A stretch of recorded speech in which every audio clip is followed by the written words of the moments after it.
are lifting off from Baikonur in a Soyuz the evening before, and we'll have pictures of that liftoff in just a moment. But for now, in our next film, we're going to look at the ATV. You'll be able to learn everything you've ever wanted to know about the Albert Einstein.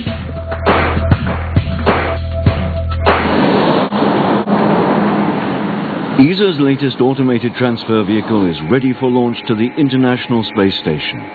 Having traveled from Bremen in Germany, the space freighter known as Albert Einstein is currently sitting on top of an Ariane 5 launcher in French Guiana. As with its three predecessors, Albert Einstein's main job is to ferry vital supplies to the station.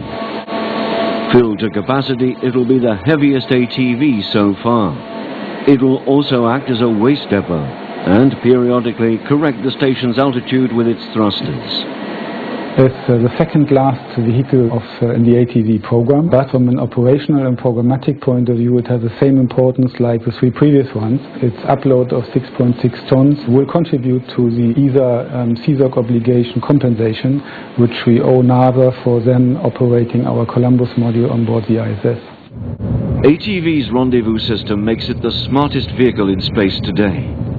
Albert Einstein will use GPS and a star tracker to rendezvous with the ISS, under the watchful eye of ESA's ATV control center in Toulouse. Close to the station, its automated docking system will kick in, overseen by ESA astronaut Luca Parmitano, who will be acting as onboard flight engineer. The astronauts are heavily involved in the system that is monitoring the approach and rendezvous of the ATV for every mission, both docking and undocking, and they have monitors through which they can see the ATV approaching, and we have also special sensors for the crew, and via that they can also independently check the speed and position of the ATV and its attitude with respect to the station. With docking complete, astronauts will start to unload Albert Einstein's dry cargo, including food, hardware and equipment. Fuel and water will be transferred to the station's tanks and gas is released into its atmosphere. Although essentially the same vehicle, each ATV has been tailored specifically to meet mission requirements. Improvements have also been made along the way. We have now integrated the spare pump for Columbus, for instance, that is a very heavy piece of hardware. And we have also improved the platform that we use during the late cargo loading, such that we can virtually load from the hatch when we are on top of the Ariane 5. Every kind of cargo in every single location of the pressurized module. And that gives us a lot of flexibility vis-à-vis the fact of being able to integrate late cargo that are urgently needed by the station. It's recently been announced that ESA's ATVs will have a life after the International Space Station. NASA's new manned spacecraft Ariane will incorporate their structure, enabling astronauts to live and work way beyond low Earth orbit.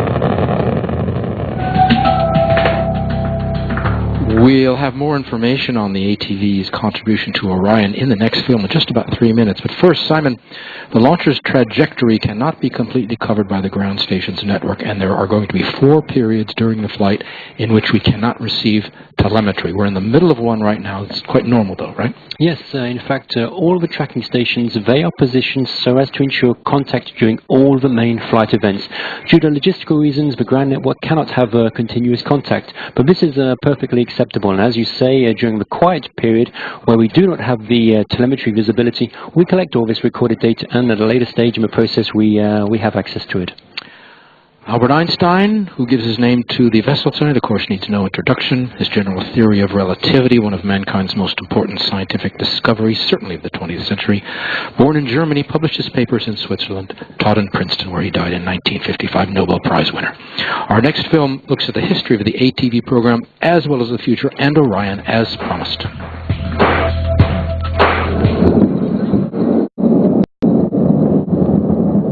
The first of ESA's automated transfer vehicles was launched in March 2008, docking to an international space station still under construction.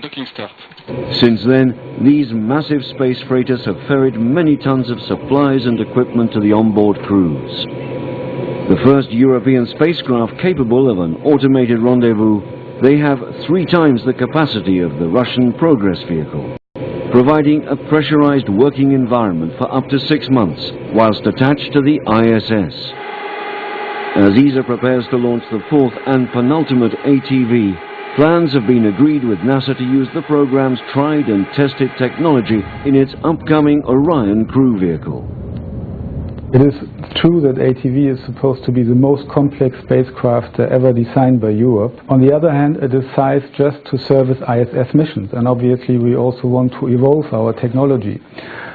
So the next logic step for us is to build on the heritage of this vehicle, and in this case we are doing it through a cooperation with NASA in frame of a so-called barter in frame of the Orion program. It's the first time in history that a non-US space agency is on the critical path for a major US program.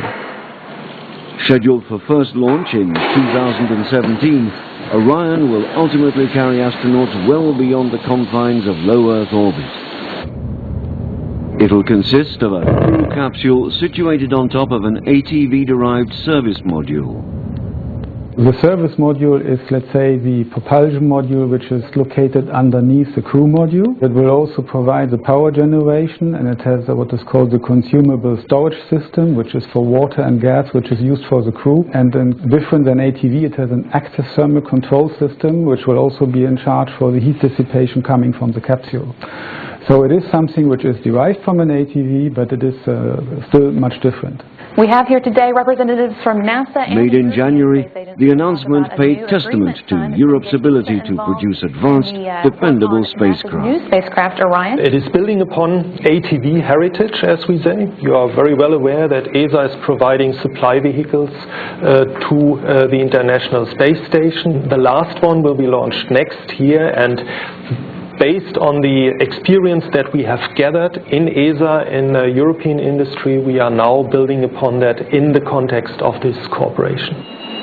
The barter agreement will enable the groundbreaking technology used in ATV to live on as a showcase for European industry. And in the same spirit of cooperation which built the International Space Station, ESA will be participating in manned missions that venture farther into space than ever before.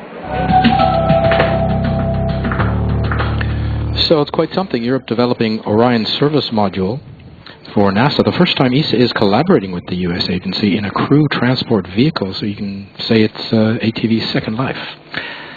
Simon, do you remember where the ISS was flying when we launched the ATV? Yes, it was over the northwest corner of the Ukraine, near the border with Belarus and Poland, and at an altitude of 258 miles.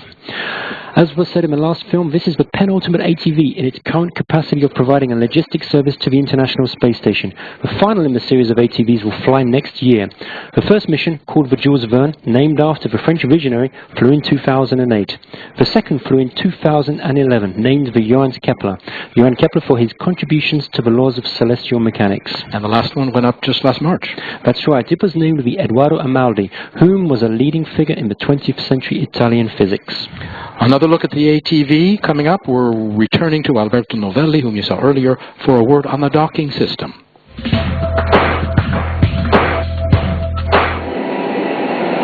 The European Space Agency, ESA, is about to put its 4th automated transfer vehicle into orbit. An unmanned space freighter, ATV-4 weighs over 20 tons and will carry essential supplies and equipment to the International Space Station.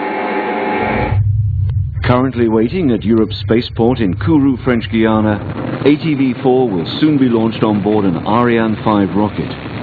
After 10 days, it will reach its destination and begin an automated docking procedure, using a combination of European and Russian technologies. You see here both, let's say, recent technology and technology that has been used for many years by the Russians, because the docking system, the one that you see, the cup, is the same that is used on the Russian Soyuz and Progresses. And what you see below here are all the instruments and sensors that are used on the ATV to perform its docking in such an accurate way. And the sensors that you have here are mainly what we call the video meter, that are the 2 boxes that are used when we are very close to the station to know exactly with laser beams the exact position of the ATV with respect to the station. In operation since 2008, the ATV program has been ESA's first foray into automated rendezvous vehicles. As the penultimate mission, ATV-4 will continue what has so far been a success story for Europe, enabling it to fulfill its obligations to the station's international partners. During each ATV campaign, a team of 2,000 people takes just 6 months to develop, deliver, and launch the spacecraft. It's a huge undertaking, not least because every mission has slightly different requirements. All the procedures, they are somehow reproduced from one ATV to the other. On the other hand, with a 1-year interval between 2 launches, there is no real routine coming up. In addition, you have to say that to implement the mission and the launch manifest and also into the ISS logistic is always a challenge, and there is, let's say, where the salt is in the butter. This ATV will supply the crew with more than 1,400 different items. As well as fuel, water and gas, it'll contain over 2.5 tons of dry cargo, making it the heaviest load ever launched by Ariane 5. It's the first ATV that is fully used in terms of cargo, because we will have propellant for the mission, propellant for reboost of the station. We have full water, it's the first time, full gas, and we have also completely filled up the pressurized parts. In October, filled with almost 7 tons of waste, ATV-4 will undock from the station. It will complete its mission by burning up over the Pacific Ocean, shortly before work on the final ATV begins. And do you know the name of the final ATV, Simon? It will be Georges Lemaitre. Correct. The Belgian Catholic priest, mathematician, one of the fathers of the Big Bang Theory, who died in 1966. Yes, and it will fly next year, the last in the series. So Georges Lemaitre, his thinking was derived from Einstein, who believed in a more stable constant universe. Lemaitre imagined more of a cosmic egg, or primeval atom as he called it. Yeah. The theories of Lemaitre were later proven by Edwin Hubble, whose name was given to the space-based telescope launched by NASA in 1990 and is still operating today. Still operating. And ATV sank, almost ready to be shipped here to Kourou from Bremen. It'll carry 2 new detectors for non-cooperative targets, as they call them, asteroids or space debris, as opposed to cooperative targets that it can dock with, like the ISS. Tonight, a milestone. It's the 100th payload built by Astrium, launched by Ariane. Over to Francois Auque now, chairman of Astrium. This is Mission Control Houston. While that feature runs from our Arianespace colleagues down in Kourou, we're back here in the International Space Station Flight Control Room, where the Orbit 3 team of flight controllers keeping tabs on the flight of the Albert Einstein to its preliminary orbit, en route to a docking to the International Space Station 10 days from now on Saturday, June 15th. We're about 23 minutes away from the point at which the upper stage engine of Albert Einstein will reignite for a 28-second burn. That will be a burn to circularize the orbit of the automated transfer vehicle cargo ship, setting the stage for the separation of the Albert Einstein from that upper stage and the start of the deployment of its solar arrays and what is known as a proximity link boom, basically a communications antenna that will lock on to tracking stations and to the Automated Transfer Vehicle Control Center in Toulouse, France. The crew on board the International Space Station is asleep. The 6 crew members, led by Station Commander Pavel Vinogradov, joined by Alexander Mazurkin, NASA's Chris Cassidy, Luca Parmitano of the European Space Agency, Fyodor Yurchikhin, and Karen Nyberg of NASA. They put in a full day's worth of work and experiment activity on Wednesday. On Thursday, Yurchikhin and Mazurkin will begin the process of reviewing procedures for a spacewalk that they will mount out of the Piers docking compartment on Monday, June 24th. The second in a series of spacewalks throughout the course of the year out of the Russian segment, about a half a dozen spacewalks, both Russian and U.S. spacewalks, to be conducted between now and the end of the year to not only deploy and retrieve experiment hardware and conduct other maintenance activity outside the station, but to lay the groundwork for the eventual discarding of the Pirs docking compartment near the end of this year in favor of the launching of the brand new Nauka multipurpose laboratory module atop a Proton rocket out of the Baikonur